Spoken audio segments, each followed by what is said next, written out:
المصطفى نور المصطفى ملأ الأكوان ملأ الأكوان. Assalamualaikum warahmatullahi wabarakatuh. Bismillahirrahmanirrahim. Bismillahil malikil qudusis salam. Bismillahil adidil hakim. Wassalatu wassalam ala sayyidina wa nabina Muhammad wa ala alihi wa sahbihi ajma'in. Hadirin jamaah musta'lim yang berbahagia, Pak Ina insyaallah asyur fi kitab Syekh Abdul Qadir Jalani Sirrul Asrar wa nafa'ana bihi wa ulumihi fid darain insyaallah. Amin ya rabbal alamin. Hari ini kita membahas tentang ruh, ya, rahasia daripada ruh dalam konteks bukan makom, ya. Kalau kemarin tuh ada pembahasan tentang makom ruh, kalau sekarang adalah dilihat ditinjau dari sisi ruh jati, ruhnya itu jat ruh itu, ya. Atau dengan kata lain yang mengiringi ruh atau sesuatu yang sifatnya apa sih proses ruh itu, kenapa jadi kita manusia ini ada ruh, jasad kita ini kenapa jadi ada ruh. Kalau ada pertanyaan seperti itu, kedua adalah untuk menyempurnakan tentang memahami ruh kita itu sendiri, pemahaman, dan sehingga ada apa hubungannya dengan jasad kita dan hubungan dengan syariah yang berlaku pada agama kita Islam dan kehidupannya. Dari sini dapat dijadikan sebagai standar teori untuk menganalisis tentang sebuah kehidupan selanjutnya. Nah, ini qala mu'allif rahimahullah, berkata Syekh Abdul Qadir Jailani. Sebentar dulu, ruh ini kenapa jadi bicara tentang ruh gitu kan? Ada juga begitu. Kita bisa buka dalam Quran surah As-Sajdah ayat 9, ya. Summa sawahu wa nafaqa fihi min ruhi wa ja'ala lakumus sam'a wal absara wal afidah qalilan ma tazkurun. Di dalam Al-Qur'an surah As-Sajdah ayat 9, ya. Allah berfirman setelah Allah mengisahkan tentang ayat sebelumnya, kalimatnya ayat sebelumnya, allazi ahsana kullasain, yaitu dialah yang menyempurnakan ahsana kullasain, memperindah, ya, memperbagus segala sesuatu, yaitu ciptaan Allah. Wa khalaqahu badal khalqal insan, yang tiap-tiap sesuatu itu Allah jadikan kemudian mengadakan manusia. Khalaqal insan mintin, dari tanah tembikar, ya.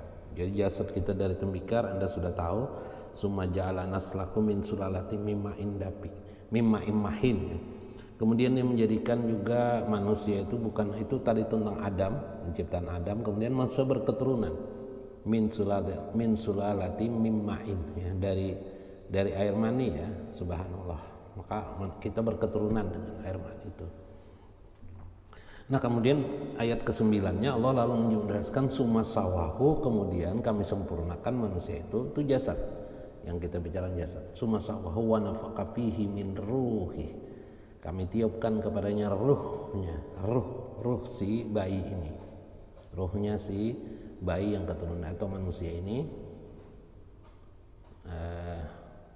Kemudian waja'ala, dengan ruh itu waja'ala lakumus sam'a wal absar, kami jadikan dengan ruh itu kamu bisa sam'a, mendengar, wal absara, kemudian kalian dapat melihat, wal afidah, dan indrawi sifatnya kita entah bagaimana gitu kan. Kita bisa melihat, mendengar, bisa menyimpulkan, bisa menganalisis. Nah, ini akal-akal atau yang disebut dengan al-afidah ini bisa dipengertikan dengan indrawi. Dalam tafsir adalah indrawi. Indra kita ternyata bukan hanya mata pendengaran, tapi juga banyak hal. Tapi kata Allah, qalilan ma tazkurun, sedikit sekali orang yang tidak bersyukur. Nah, kalau kita tahu itu, menyelidiki itu, kita akan bersyukur kepada Allah. Nah, kita akan bersyukur kepada Allah tentang bagaimana penciptaan kita. Apalagi kalau kita lebih mendalam. Sekarang Tuan Syekh Abdul Qadir akan menjelaskan lebih dalam pengertian dari ayat-ayat tadi. Sebenarnya apa sih ruh ini? Kenapa ruh itu ada pada diri kita, dan untuk apa ruh ini? Selain dia yang bersifat indrawi, memberikan kita kemampuan berpengertian, kemampuan kita berbudaya, itu ternyata ada karena ruh kita ini. Jadi kita mampu berkehidupan sosial, berkehidupan baik kepada manusia, Karena Allah adakan ruh ini sebagai, kalau istilah handphone itu apanya ya? Handphone itu kalau file yang paling pokok itu apa namanya ya? Apa namanya ya? Itu istilah siber, istilah apa itu ya? Kalau handphone itu kalau chipnya kalau tidak ada chip ini ya tidak bisa apa-apa semuanya. Subhanallah. Nah, kita lihatnya. Lama khalaqallahu ta'ala ruhul qudsi, ketika Allah menciptakan ruh qudsi, bi ahsani takwim, itulah kalimat bi ahsani takwim. Jadi ada dalam Al-Quran surah At-Tin itu, laqad khalaqnal insana bi ahsani takwim, kami adakan manusia itu dalam ahsan takwim, ahsan bi ahsani takwim, dalam penciptaan yang sempurna. Subhanallah. Di mana? Ternyata itu adalah ruh, kata Syekh. Itulah ruh. Bahasa lain itu ruh sebenarnya yang dibicarakan itu. Jadi ketika Allah menyebut insan, sebenarnya Allah menyebut tentang ar-ruh. Kenapa takwim? Takwim itu sempurna fi alamil lahut. Di alam lahut. Lahut ini alam ketuhanan yang hanya Allah saja tahu, alam ketuhanan. Alam ketuhanan. Jadi ruh itu sudah ada sejak ajali. Ruh kita ini, kita ini semuanya sudah ada di ajali. Subhanallah. Sebelum kita ada di dunia sudah ada ruh di ajali, diciptakan Allah. Jadi ruh kita ini diambil dari ajali. Jadi ruh kita ini ajali dia. Luar biasa, subhanallah. Ajali artinya sesuatu yang sudah diciptakan Allah terdahulu sebelum penciptaan langit dan bumi. Subhanallah, ini luar biasa, maha agung, maha azali, maha agung, maha. Bagaimana lagi, tidak ada kata dan ungkapan lagi yang bisa lebih tinggi. Andaikan ada kata-kata yang lebih tinggi, itulah yang patut sebenarnya kita ucapkan di hadapan Allah. Subhanallah. Belum ada manusia, belum ada manusia sudah Tuhan ciptakan ruh. Luar biasa kan? Apa hubungannya dengan Nur Muhammad itu lagi lain lagi nanti. Itu posisi ruh kita itu nanti bersumber dari Nur Muhammad. Penciptaan pertama itu istilahnya roh Nur Muhammad. Bentuknya bagaimana? Jangan bicara tentang bentuk. Jangan bicara tentang bentuk. Ngapain untuk bentuk nanti? Ini adalah kita membicarakan tentang sebuah teori. Bagaimana teori ring-ring keagamaan kita yang diselidiki oleh ulama seperti Syekh Abdul Qadir Jalani menyelidiki tentang roh ini. Mau percaya tidak percaya urusan lain, itu urusan lain. Itu. Tetapi kita ingin menebalkan keimanan kita kepada Allah, menebalkan keimanan kita, dan mawas diri kita mengerti tentang roh. Jadi mawas diri kita kalau sudah tahu. Nanti untuk apa sih roh ini, baru kita sadar apa kepentingannya. Bila nanti bahasan kita akan simpulkan. Summa arada ayyuraddahu ilal asfali li jiyadatil ansiyah. Kemudian setelah di alam lahut itu Allah berkehendak. Nah, ini Allah berkehendak. Apa kehendak Allah ini, untuk apa tujuan, itu bukan soal. Kata Syekh Maturidi, Imam Maturidi, Allah menciptakan itu memiliki tujuan-tujuan yang rahasia, kita tidak tahu. Tapi kalau Syekh Abu Hasan Al-Asy'ari, ya sudah, ini kehendak Allah. Syekh Abu Hasan Al-Asy'ari, pendiri Ahlussunnah wal Jamaah, beliau salah satu tokoh utama dari Ahlussunnah. Allah menciptakan itu bukan karena tujuan-tujuan. Artinya kita tidak mengerti, tapi kita bisa menelusuri, memahami, supaya pemahaman itu tidak satu saja fokus, sehingga bias dengan banyak pemahaman kita lebih mengerti, lebih berwawasan. Kemudian Allah menurunkan ruh itu dari alam lahut kepada alam di bawahnya. Nah, pada alam kemarin sudah ada bicara tentang 7 alam manusia, 7 alam, bukan manusia, 7 alam. Ilal asfali li jiyadatil ansiyah, untuk memberikan ansiyah. Ansiyah itu mengajarkan kepada ruh bagaimana berhubungan dengan Allah, berintim kepada Allah. Ini saya ambil dari pendapat tokoh sufi al-ansiyah. Di saya diantaranya mahabbah. Kalau istilah tokoh sufi itu Jinun al-Misri itu adalah mahabbah atau kecintaan, bagaimana mencintai Allah, bagaimana memahami kebesaran Allah, diajarkan kepadanya. Wal qarbiyah, nah ya kan, ansiyatil qarbiyah, untuk memberikan tambahan ansiyah qarbiyah, bagaimana cara mendekatkan diri kepada Allah. Jadi secara teknis roh itu sudah diajarkan Allah bagaimana memuji Allah, bagaimana mengagungkan Allah, bagaimana mengagumi Allah. Nah ini dia diturunkan di alam, di bawah alamnya namanya alam. Nanti ada alam Jabarut. Di alam Jabarut ini dia diajarkan. Alam Jabarut juga adalah artinya alam kebesaran, keagungan Allah. Yang Maha Jabar itu hanya Allah gitu kan. Pi makdarin sidqin inda malikin muqtadir. Quran surah Al-Qamar ayat 55. Quran surah Al-Qamar ayat 55. Di tempat yang benar, inda malikin muqtadir, di sisi Tuhan yang Maha Raja lagi Maha Berkuasa. Ini disebut oleh Syekh Abdul Qadir Jalani dengan nanti turun kepada alam Jabarut ya. Jadi ruh kita, ruh anda itu diturunkan ke alam namanya alam Jabarut. Raddahu awalan. Nah, direnovasi lah dia. Jadi alam dari alamnya sana direnovasi dari bentuk bagaimana, direnovasi fi alam Jabarut. Nah, raddahu itu bisa dikembalikan atau bisa direnovasi lah, diperbagus lah, direkonstruksi, dirancang bangun dalam model tertentu. Nah, dalam model tertentu, ya, model insan, model manusia ya, model manusia ini untuk manusia. Nanti anu pikir gimana kalau hewan binatang, itu lain urusan. Nanti belum mengerti juga kita ini, sudah kesana kemari kita ngomong kan. Nah itu masalah kita, itulah hingga kita tidak akan pernah fokus ya. Nah. Wa ma'ahu bijaru tauhidi, di sana di alam Jabarut itu roh kita itu diberikan benih-benih ketauhidan. Nah itu direkonstruksi, diajari dia, dimakrifatkan dia ya. Jadi dia diajarkan makrifat kepada roh itu supaya dia bermakrifat, supaya dia bertauhid. Nah makanya nanti kita tahu semua manusia itu nanti dalam hidupnya itu kenapa dia cenderung untuk mencari Tuhan. Jadi setelah lahir dewasa, meskipun dia di agama apa saja, dia akan mencari Tuhan. Tuhanku yang mana? Tuhanku mana? Beruntunglah Anda yang lahir di Islam sudah mendapatkan informasi tentang Tuhan secara lengkap, luar biasa. Inilah dalam Islam ya. Nah, kita teruskan. Fazara'a min nuraniyatihi fi jalikal alam. Maka pada saat itu tumbuh berkembanglah,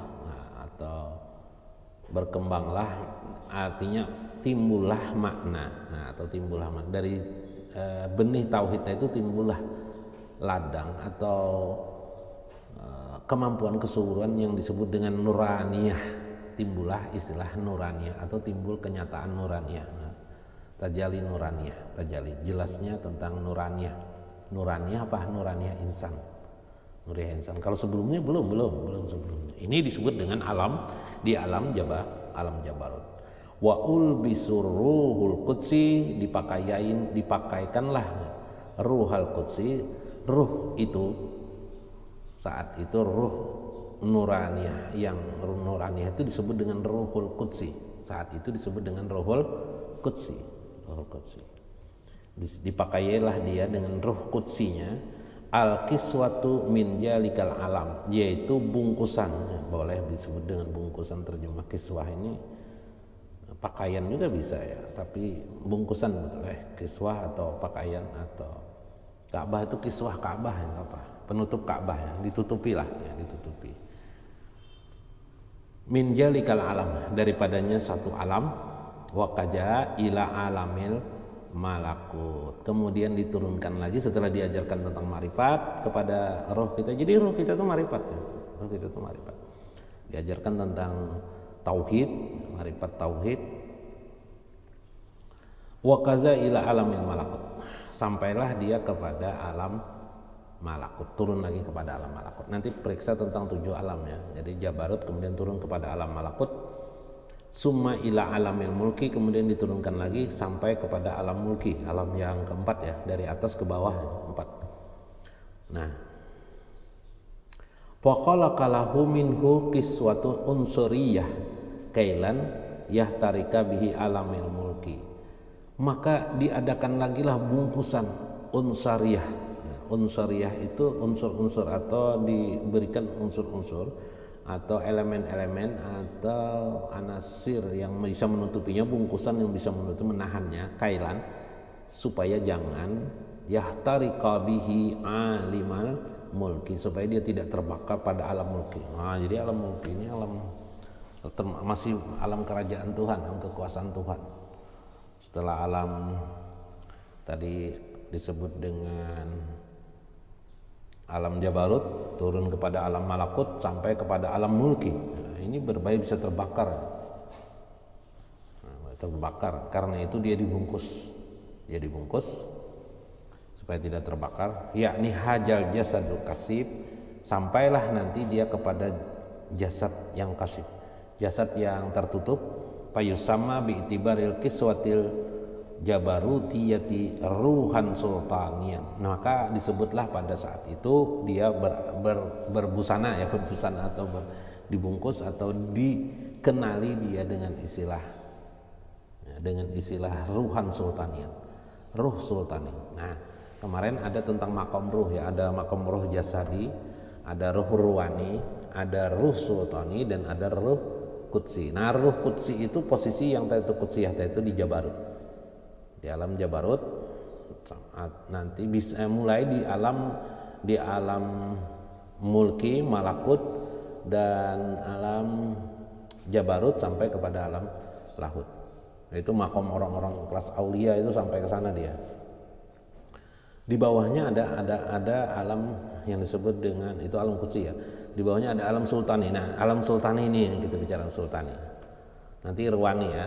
Setelah ini ruhan sultanian bi'tibaril malakutiyah, dengan iktibar, dengan gambaran alam-alam malakut, alam gambaran kebesaran Allah Subhanahu, ruhan siranian au ruhani, disebut juga pada kemudian masuk lagi dia ke alam bawahnya, yaitu yang disebut dengan alam ruh. Nah, setelah alam mulki yaitu alam ruh. Nah, alam ruh inilah yang disebut dengan ruwani. Nah, ruwani sehingga manusia bisa hidup bi'tibaril mulkiyah ruhan jasmanian, sampai dia masuk ke alam jasmani. Itu kisahnya. Apa nih prosesnya? Jadi roh kita ini sekarang di mana? Ya tergantung makom-makom kita masing-masing.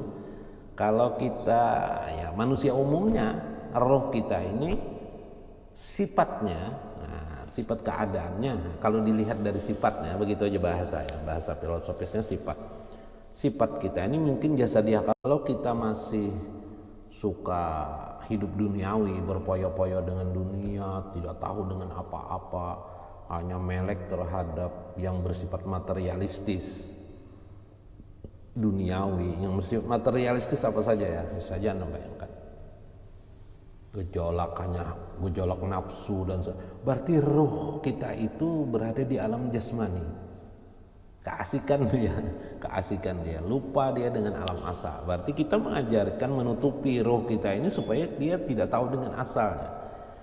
Nah, pada saat orang bertobat, makanya syariat nanti ketika orang mengamalkan syariat, Allah mengajarkan tentang syariat kepada kita, syariat Islam, lalu kita bertobat kepada Allah, lalu melaksanakan amal-amal syariah, berarti kita membuka bungkusan jasmani itu, masuklah kita ke alam ruwani.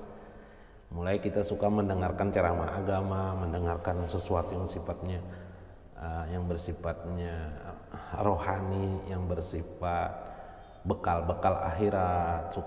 Mulai kita beribadah, suka gemar beribadah, gemar berzikir kepada itu, berarti kita sudah meletakkan atau masuk, berarti ruh kita kembali ke alam ruhani sebenarnya. Nah, alam ruhani di sini disebut dengan penggambarannya adalah malakutiyah. Dia digambarkan dengan malakutiyah, tapi dia berada pada alam ruhani. Di alam ruh kita itu ruhani, ruh kita itu bersifat ruhani. Posisi di alam 7 yang makom itu di alam roh dia. Nah, gitu. Bahan Allah. Mudah-mudahan paham. Kalau tidak paham ya suatu saat nanti kita bahas lagi, diutak-atik lagi ya supaya paham. Untuk apa pahamnya nanti coba kita lihat. Apa sih maksud Allah Subhanahu wa taala jadi menjadikan sistem seperti itu pada alam, pada keadaan batinnya atau sebut dengan pemahaman batin. Wal maksudu min mahabbatihi ilal asfali adalah kasbun jiyadatun korbatun wa darajatun biwasitatil qalbi wal qalib. Nah ini itu adalah apa maksud Allah tentang meletakkan keadaan seperti itu, dikarenakan ruh setelah masuk ke jasad itu dibiarkanlah dia untuk bagaimana berusaha mencapai tambahan atau mencapai derajat korbiyah, derajat kurba kepada Allah. Bisa enggak dia kembali kepada Allah? Jadi nanti dia asik dengan duniawi dan sebagainya, maka bisa enggak Anda dengan indrawi dan tubuh Anda ini bersama ruh itu masuk ke ruh itu agar ruh itu kembali kepada alamnya. Nah, makanya nanti di akhirat pengetahuan siapa ruh itu. Ya. Setelah kematian itu juga sudah ketahuan ruh-ruh itu. Subhanallah. Nah, ini pada pandangan alam batin. Dengan ini kita bisa mengamati diri kita masing-masing. Siapa diri kita dan kemana dan apa sebenarnya diri kita. Biwasitatil qalbi wal qalib, yakni dengan jalan hati kita dan diri kita. Bagaimana hati kita dan diri kita ini selama ini kita hidup, apakah kita bisa menggunakan hati kita? Kalau kita bisa menggunakan hati kita, kita masuk di kondisi nafsu mutmainah. Nah, atau di bahasa lainnya makanya disebut dengan nafsu mutmainah, itu sudah nyaman, enak, berarti kita sudah syariat sudah kita laksanakan. Fayajra'u bijarat tauhid fi ardil qalbi, yakni dengan tumbuh berkembangnya benih-benih tauhid di dalam hati kita. Karena karena itu diajarkan dalam dunia tasawuf, dalam dunia ma'rifatullah, hati yang paling banyak diajarkan adalah bagaimana hati, mengatur hati, manajemen hati, bagaimana kita meniti kehidupan ini, manajemen hati kita, supaya kita intim dengan roh itu. Dan karena roh itu sendiri sudah memiliki nur tauhid sebenarnya, jadi dia sudah tahu, dia sebenarnya tahu kembalinya, tapi kita yang menghalang-halanginya, gitu kan, kita yang menghalanginya dengan apa? Dengan kehidupan materialistis, hawa nafsu, uber hawa nafsu kita kesana kemari. Nah, itu mengakibatkan kita tidak bisa kembali.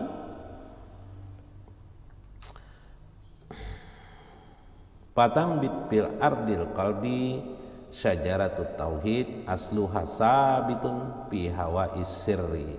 Karena itu tumbuh berkembanglah seharusnya di dalam hati itu ketauhidan itu menjadi kuat, menjadi pohon tauhid. Jadi dari bibit,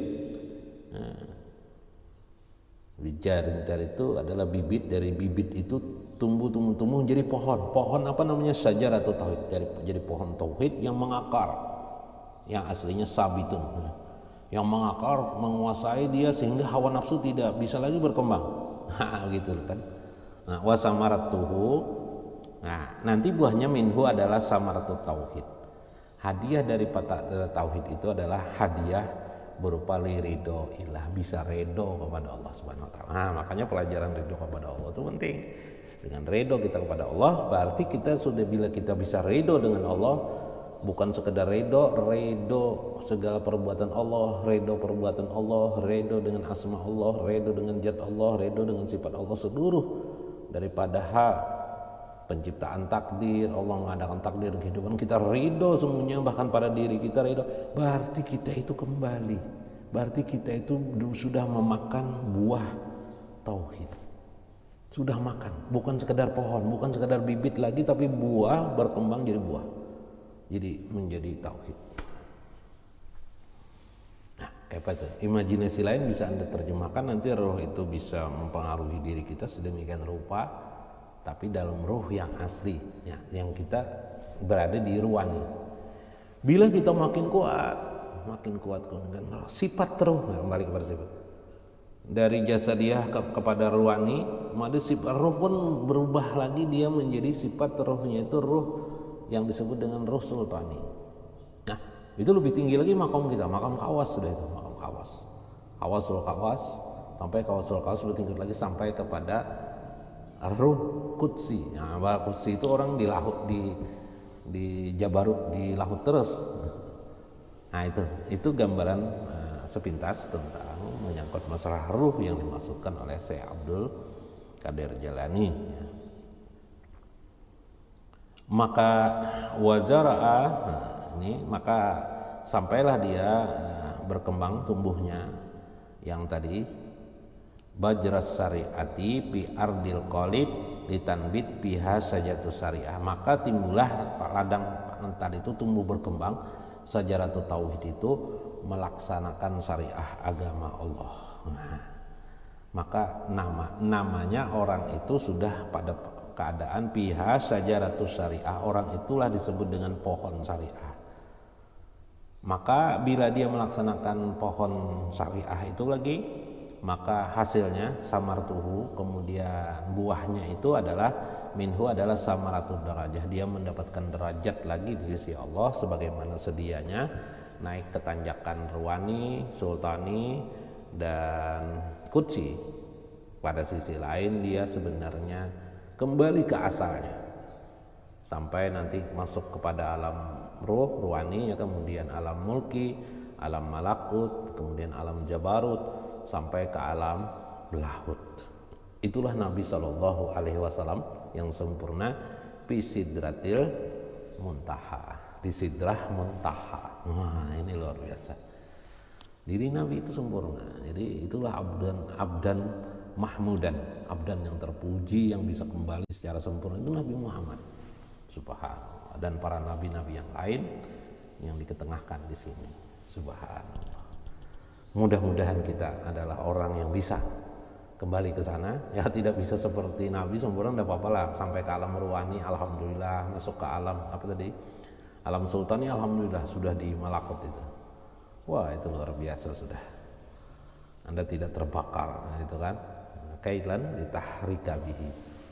Nah, di mana bagaimana keadaan itu ketika kita sudah mulai asik dengan Allah, asik kita berzikir, suka sekali kita berzikir kepada Allah. Subhanallah, suka sekali kita mengingat Allah, alhamdulillah. Suka kita menahan diri kita dari gejolak-gejolak nafsu. Kesukaan timbul kesukaan itulah ansiah. Itulah alam yang sebenarnya yang dikenali oleh rohani kita. Nah, itulah makanya ada istilah orang hati nurani dan sebagainya. Ini mengasihkan sekali. Kenapa orang jadi